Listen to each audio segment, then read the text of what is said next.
I've killed Andrew off. I've taken over Class 1A. Dylan is now my direct subordinate, and yeah, this is how things are run over here. The Class 1A podcast.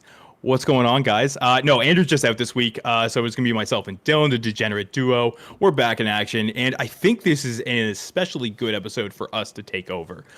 We are touching on a young woman's declaration, the penultimate episode of this season, second to last. It hit the I'd say it hit the heartstrings a little bit this episode. Wouldn't you say, Dylan? Um, all right, I'm gonna admit something. I woke up this morning. Mhm. It was a little bit close to whenever we were gonna record, and so I was watching it on my phone. And in the morning, I usually get a bagel, I get coffee and stuff, and I'm making all that stuff downstairs. I'm watching it. I'm like eating a bagel, and I'm like Yeah. actually like crying. I was really emotional during that. Yeah, it was a really good episode. It was a really good episode, and like I mean, with a season that has been so action packed, an episode like this to hit as hard as it did. I mean, really coming off like back to back again, another like a very emotionally draining episode as well. Not draining in a negative sense, but it does like you get emotionally invested in the episode, right? So these ones from one to like following one after another, I think I was a little worried to see how that would kind of translate over into animation, but I mean, obviously, if it's like, I mean, one, shout out to you for eating breakfast. Two, the fact that it's like, yeah, it's hitting us this hard. I think is a great thing. That's huge. Like, I mean, this just adds to the success of this season. Yeah, I totally agree. And I only eat breakfast because otherwise my tummy hurts if I don't. But it is just such a special, like, I don't know, season, I think. Like, there's something in the air with this season. I don't know if it's because last season was like kind of like mid, Yeah. but like there's something in the air, James, and it's good. Yeah, it's just it, right? And I mean, as we frequently discuss on the podcast as well, is that this is the beginning of the end sort of thing. This is the beginning of the end arc, right? So I think that's really what is an additional like captivating factor for this season. So, but yeah, once again, we get another delivering episode. We very much moved away from like the play by play of how each episode is run. I'm going to kind of really follow suit in kind of what Andrew does, and we're just kind of really talk over some smaller points and some bigger points and kind of go into discussion of those. The first couple things we want to really get into is one, we didn't talk, we totally glazed over it last episode. We just didn't even notice. Is we had a 13 face reveal. We Yeah, had a 13. she's Yeah. cute. We saw her face. Yeah. She's cute. 13's a rocket, which is, yeah, I mean, like a bit of a space pun, but like, I mean, yeah, like, I know. I do have a question though. yeah. No one actually thought a person was gonna be under there, right? So this is the biggest thing that like fucked me up with this is that when 13 was injured in like season one, was it Kirigiri like caused her to use her power on herself, and it actually like ripped the back of her suit out, and the suit appeared hollow. Yeah. It was just black, right? So you were like, "Oh shit! Like what is going on here? Is this just like is this a sentient spacesuit? Like what's the deal, right?" And I don't know. Is this a detail that Horikoshi may have forgotten? I feel like he doesn't usually forget No. this shit. No, So like, I don't think he forgot it. So what I do think is I still kind of imagine like 13's like big power is still that she has like a black hole like somewhere a part of her body. And oh, that's okay, what I always assumed. I thought that like the reason for her suit wasn't that she was just like this empty like sentient spacesuit, but instead yeah, like a container for a black hole, and that's why everything gets sucked up in it. So like I think that there's probably parts of her that are still person.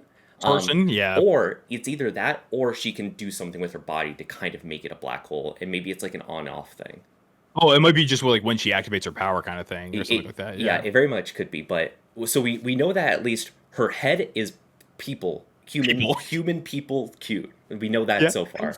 But yeah. I can't believe we skipped over that detail last We just yeah, episode. we just totally ignored it. Yeah. So yeah, that was a big thing we wanted to touch on. Like, it was just like holy shit, we missed that, right? Yeah. So we yeah, so a bunch of things that really like that kind of happened this episode, and they were really all around the really like the safeguarding of Deku and whether or not he was going to be allowed basically into UA, right? Principal Nezo. Nezo, Nezu. right? Nezu. Yeah, Nezu, yeah, yeah. Like did not interfere in any of this, which I find is kind of Hmm. like weird as an administrator, but like yeah, he just kind of like let this whole thing play out. So how do you want to do this? You want to talk about really like the like chronological way of doing things, like with Ochako's speech and everything like that, and then I kind of the, I follow think up. we should just go into some of the quick bits, and then we have like two really big things afterwards because there's like a bunch of small things I think we can talk about Yeah, that I for want to sure. wrap up. Like the big one, or not the big one, the big small one There you go. is there's this guy that always appears on TV. James and I can't figure out what he's called, but he's the guy on TV with the scary face. You know what I'm talking about. He showed up in this episode. I think he was in the first episode, and he appears like every once in a while. Essentially, what he is there for, I think he's a reference to some Japanese media. I'm not sure, but at least like in My Hero context, we see his face a lot whenever they're doing anti-hero sentiment. I think at the very beginning we heard him talking like very lightly about like, oh, hero society and heroes, blah blah blah blah, and that was just the first episode. It was supposed to be like a background planting the Hmm. seeds, but we see his face appear quite often, and I think for us, his face is so recognizable, and I think that's just why, because like they just want us to get that quick recognition of like, hey, they're talking about anti-hero stuff in the Yeah. background, and it's to show us, I think, the populist view that is slowly growing that heroes are bad in Hmm. this society, and that was like a quick thing that showed up, and we noticed it, and we just like wanted to point it out. Yeah. Um, Yeah. It was just like because he only appears on the phone, and that's really about it, right? Like yeah, it's yeah, yeah. And yeah, so he's like just a talking head. he's just a talking head, exactly, right? So yeah, and yeah, and that's just it. He does represent that opposing media factor, right? That there is like the story is being spun in a variety of different ways, and he represents really the anti-hero society one. Yeah. We also kind of got like a quick little, like not even a quick snip, but like a reference back to a character who appeared in the very first episode as well, Hmm. who also doesn't have a name. He's just a character who I guess kind of represents the population's opposition to that, right? Like who is kind of like a very like not super for the heroes, but supposed to represent, I think, that other side of the coin, right? Yeah. Um, and the final thing, yeah, as far as like the quick references that we want to get over is that UA is a Terran base fort, like it is the command center that it can actually get up and just peace out if it wants to. Yeah, just super defense fortress Macross UA over here. Just like Cross. the wait, like okay, very okay. One, obviously Chekhov's giant base, right? Like obviously this is going to come into play. Um, but this is exactly what I want Nezu to do. Like when I think about Nezu, I always think about not someone who is down there like talking heart to heart with people, even though he Mhm. can do that. I see him as his quirk, which is that high level mastermind thinking. So we saw Yeah. him whenever he was going against the students, right? He was, using the crane or whatever, and it showed that he was able to think, 18 steps ahead. This Yeah. is that. This is that quirk used in action here of him looking at the situation and going, I am going to set this school and like I guess other schools, maybe not schools, because he was a little bit vague on if all of them were schools, Yeah. but other places to connect and like think 18 steps ahead of like, okay, Toga can't get in here because of this. I just felt that Shigaraki's quirk will evolve, which normally I'd be like, that's Horikoshi pulling stuff out of his ass, but it is Nezu, so like, I'll let you get that one. Yeah, But exactly, right?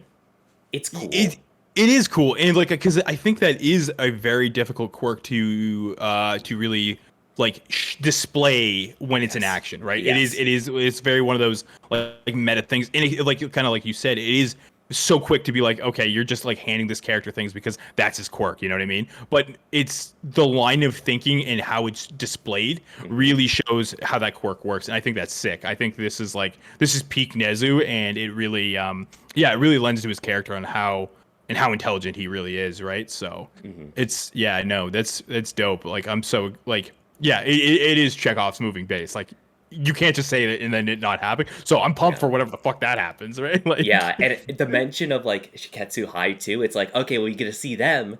I yeah. I please bring them over to UA, or I guess maybe we go over to Shiketsu, or I don't know, but like I want to see them again. I like them. Shiketsu characters are sick. Like, I Yeah. mean, I like Dylan and Andrew both know this that like I'm a huge Anasa fan. Like Anasa is one of my favorite characters, and he's in the series so sparingly, right? So if we ever get him back, like I'm gonna be over the moon right now. So I want the meat guy. I want the meatball guy. a meatball guy, yeah, he's weird, man. He's like, but he's like again, like it's cool to see quirks like, and I know I'm going down a bit of a rabbit hole, but it is cool to see quirks not always be flashy or pretty. You know what I Yep. mean? Like there's some ugly quirks out there, and his is one of them. And he does not give a shit about it. Like he just makes it work for him. Hmm. So, but no, we are going to get into really the meat and potatoes of this episode, like what it's named after, Young Woman's Declaration, and that is Ochako's speech.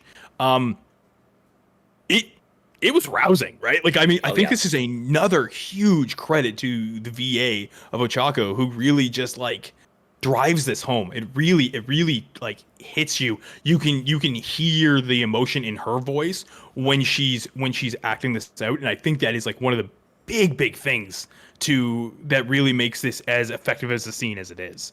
Yeah, this is really a moment of where we were talking a little bit before this about how this was executed in the manga and how was it executed in anime, and I think a lot of like really emotional speeches have to be written incredibly well for them to hit in manga.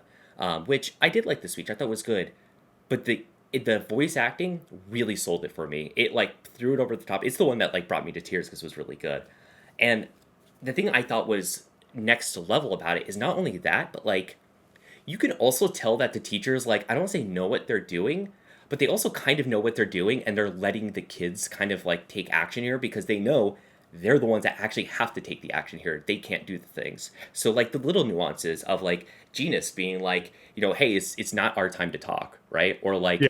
or even like Ida being like or like, hey, it's not our time to go forward yet. Like those like subtle nuances of like kind of understanding who's supposed to talk when and like who should like step up at certain times, and then like that perfect mixing at the end of where they all just like kind of surround Deku. Like It's it just was just so well done.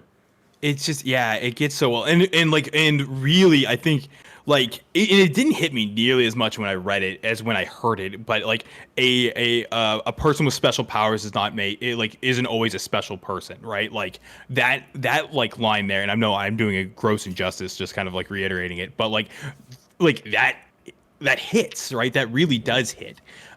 And yeah, like because again, once reading it, like this is following like a massive like Bakugo moment and stuff like that too, right? Yeah. So, and I think that's really what happened when we read it is that it got overshadowed by that so fast. But this is like in the anime, this is such like its own episode, its own moment, and it feels so good. And then like you do get this like I mean you get this incredible domino effect after Ochako talks, right? Like I mean Yeah. you get our guy from like the very first episode who's made like choice appearances and stuff like that. We get the giant squirrel raccoon. I don't know. I I don't I don't know. I I don't I know. see Fox. Fox Dolphin. Like I don't know Yeah. what the normal what ordinary girl. Ordinary girl, ordinary woman. Yeah, exactly. Right. Like Yeah. she's just like she doesn't get a name. Like that's what they just like that's what the fandom I think calls her. Yeah. Um, but yeah, like you do get these like all these realizations, right? Of okay, this is like a kid who was actively trying to make this not happen, right? And really touching on like the references of like okay, like let us wash the mud and the dirt off so we can go back out. Like that's like oh man, like I don't like it did hit so much different hearing it. Yeah. And also just seeing the kid like at the like a flashback to the store and be like, I want the red shoes just like that kid. Yeah, Like that I think come on. It was just oof. Yeah, dude. As soon as it was Ragdoll who you initially see, Yeah. and I knew as soon as I saw Ragdoll, I was like, oh shit, like here, like Koga's gonna show up at some point, right? And Yeah. yeah, there he is, like teary eyed and like yeah, talking about the shoes. Oh my And, god, and, I, man. and I think the interesting thing is like that he could have been like a throwaway like character who's just like, oh, thanks Deku for saving me, I'm gonna be here like you one day, and then leaves forever. But like we see him a lot. he, He he keeps, appears, he keeps yeah, coming back, and like again, like this is the thing I really like about Horikoshi's writing sometimes is he keeps characters around who sometimes don't do that much because that's the way the world is sometimes. Like the yeah, people that you interact with, they're around. They're just gonna be around. And sometimes they don't take the limelight, but they're still there. And that's how I feel about like Ragdoll, right? She's yeah. there, and of course she would be taking care of the kid because she doesn't have her power, and like all that just fits together so nicely, and it makes the world really feel living, and it makes moments like this feel natural, right? Because I think they could have forced this scene They could have easily forced Oh, a scene of like, hey, remember that kid you saved like last year? He's here now. Like it could have been that, but like no, it's just natural that he's here.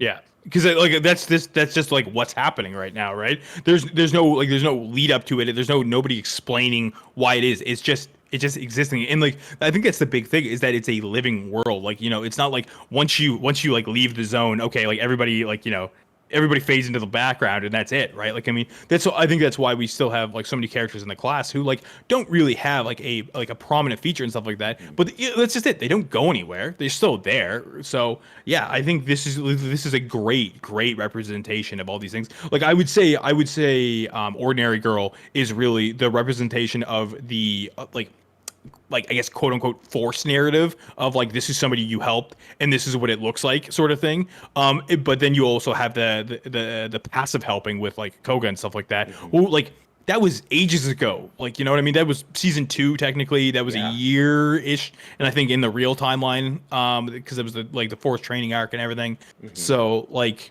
yeah, it really just touches like it kind of covers all the bases. Now you did tell me like pre-episode that you had a rant about Yes, I this.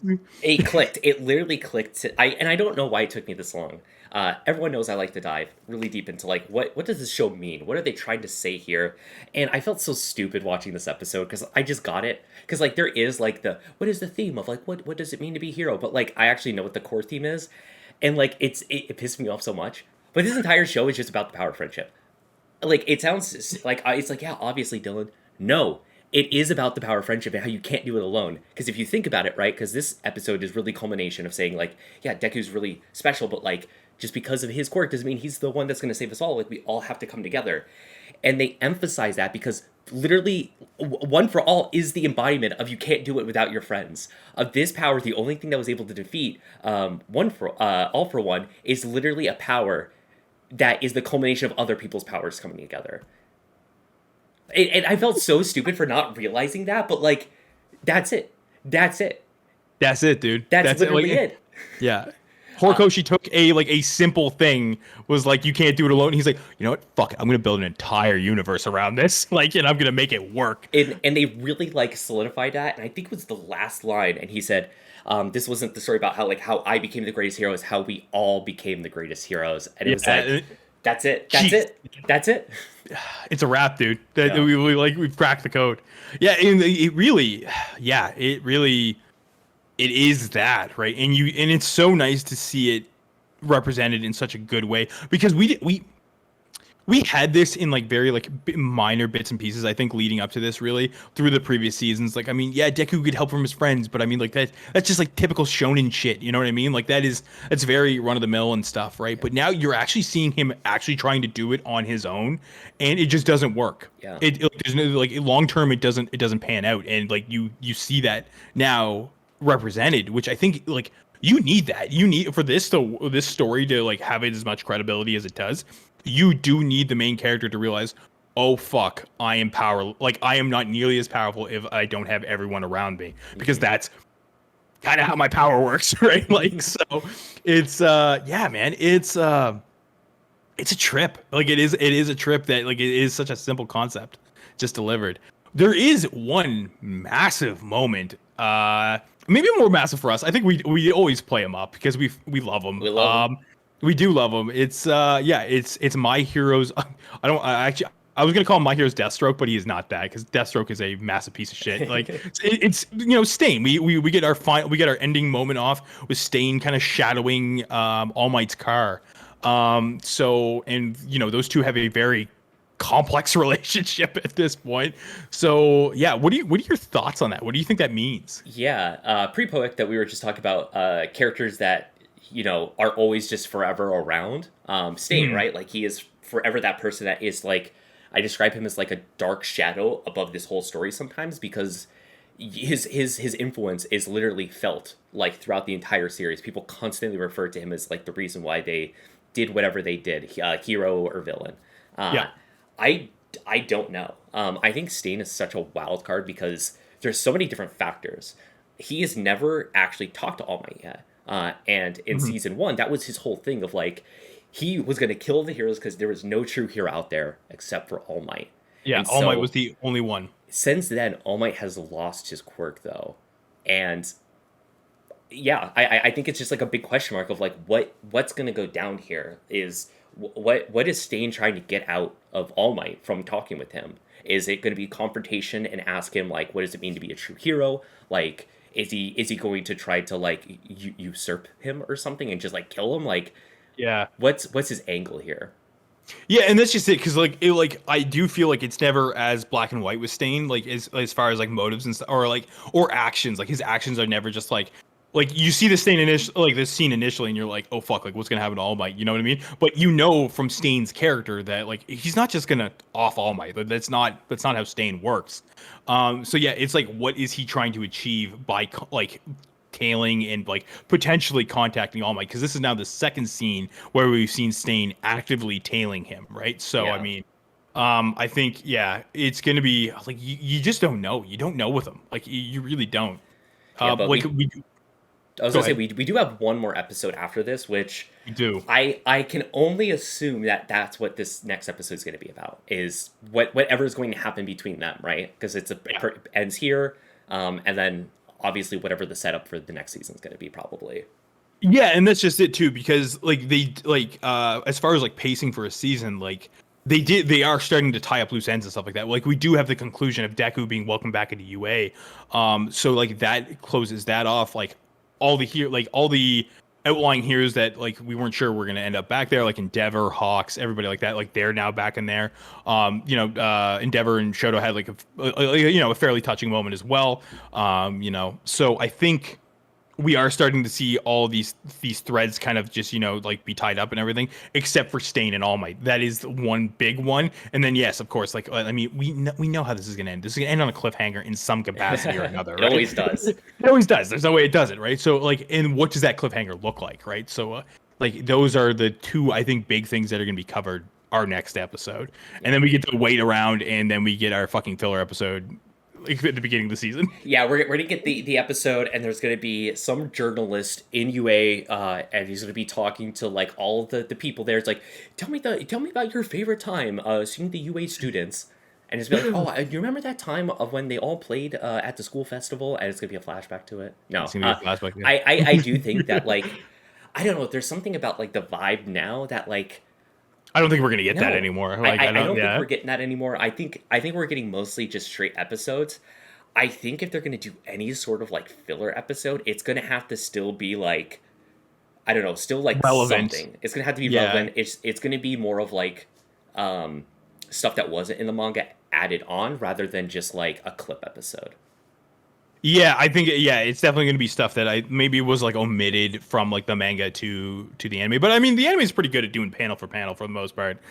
So I don't know what they would really like fill that void with. But yeah, I do think we're past the point of filler. Yeah. I think for the first episode at least. And like I know we did get a mid-season one, but even the mid-season one this season It's- wasn't it, it really wasn't, you know what I mean? Like it wasn't sort of thing at the same time. So we are going to move into the last part of our episode, Dylan, which is, as always, the Plus Ultra Award, which we award every episode to either a concept, character, voice actor. I think we've done as well at this point.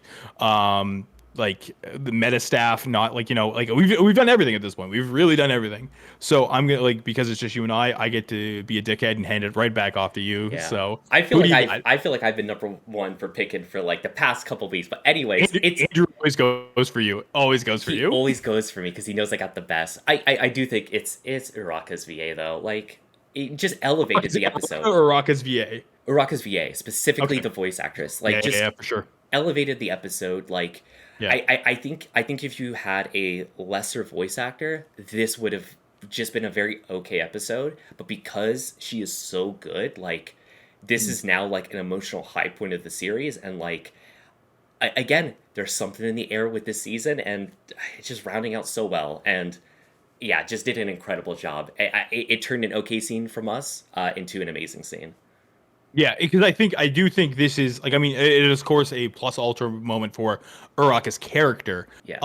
But like I mean unfortunately Uraraka's kind of been I feel in some degrees mishandled sometimes. Yes. So like I think really yeah her VA does such a good job of like really cementing Uraraka's character in throughout this episode, really. So yeah, mad shout out to her. Like this is definitely, she's definitely who deserves it, without a doubt, because it did take something that felt very flat in the manga and turned it into something exemplary in the season, right? So Exactly.